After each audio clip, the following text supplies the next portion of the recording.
approaching a curriculum. Curriculum as a content or body of knowledge. Body of knowledge refers to the core teachings and skills required to work in a particular field or industry. The body of knowledge is usually defined by the professional associations or societies. Members of the profession outline what is needed to do their jobs, and that forms the foundation for the curriculum of most professional programs or designations. People seeking to enter the profession must display their mastery of the body of knowledge in order to receive accreditation that enables them to practice their skills. Candidates usually demonstrate their mastery of the body of knowledge by passing rigorous examination. This exam can be a single session, or the accreditation can be done level by level, requiring a person to practice at a particular level for a set amount of time before challenging the next level. Curriculum as a process. We have seen that curriculum can be approached as content. On the other hand, it can also be approached as a process. Here, curriculum is not seen as a physical thing or a noun, but a verb or an action. It is the interaction among the teachers, students, and content. As a process, curriculum happens in the classroom as the question asked by the teacher and the learning activities engaged by the students. It is active process with emphasis on the contents in which the processes occur. Use an analogy of a recipe in a cookbook. If a recipe is the content, while the ways of cooking is the process. Curriculum as a process is seen as a scheme about the practice of teaching. It is not a package of material or a syllables of content to be covered.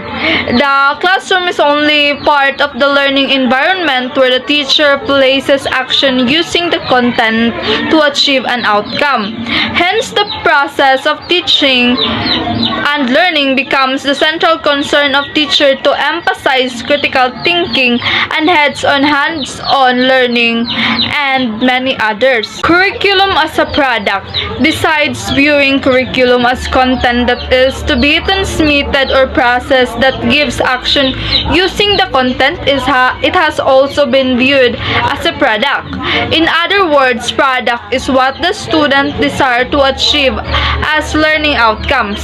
The product from the curriculum is student equipped with the knowledge, skills, and values to function effectively and efficiently.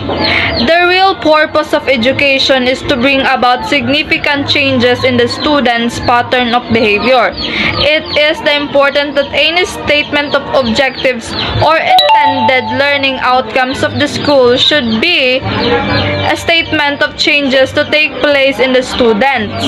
Central to the approach is the formation of behavioral objectives stated as intended learning outcomes or desired products, so that content and teaching methods may be organized and the result evaluated. Products of learning are operationalized as knowledge, skills, and values.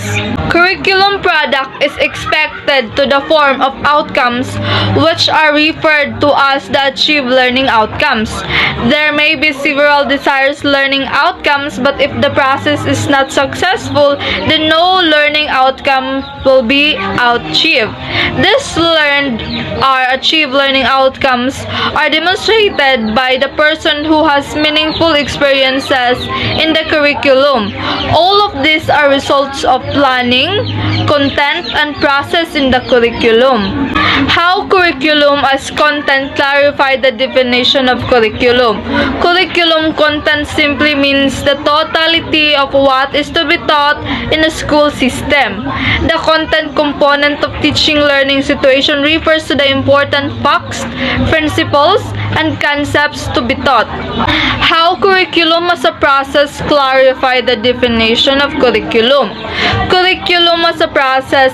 Curriculum happens in the classroom classroom as the questions asked by the teacher and the learning activities engaged in by the students. The process of the teaching and the learning process becomes the central concern of the teaching to emphasize critical thinking. Thinking meaning making the heads-on, hands-on doing, and many others. There are the ways of teaching, ways of managing the content, guiding learning, method of teaching and learning, and strategies of teaching or delivery methods. How curriculum as a product clarify the definition of curriculum. Curriculum as a product should be a set of defining documents that describe what the entering and exciting student should be capable of. They should describe the related areas to be experienced within the course and the intended results or outcomes of having experienced these activities.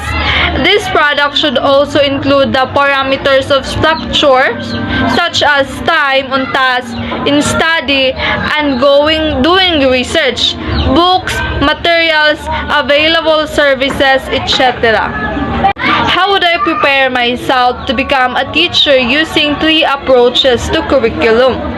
First is to approach it as a content or a body of knowledge to be transmitted.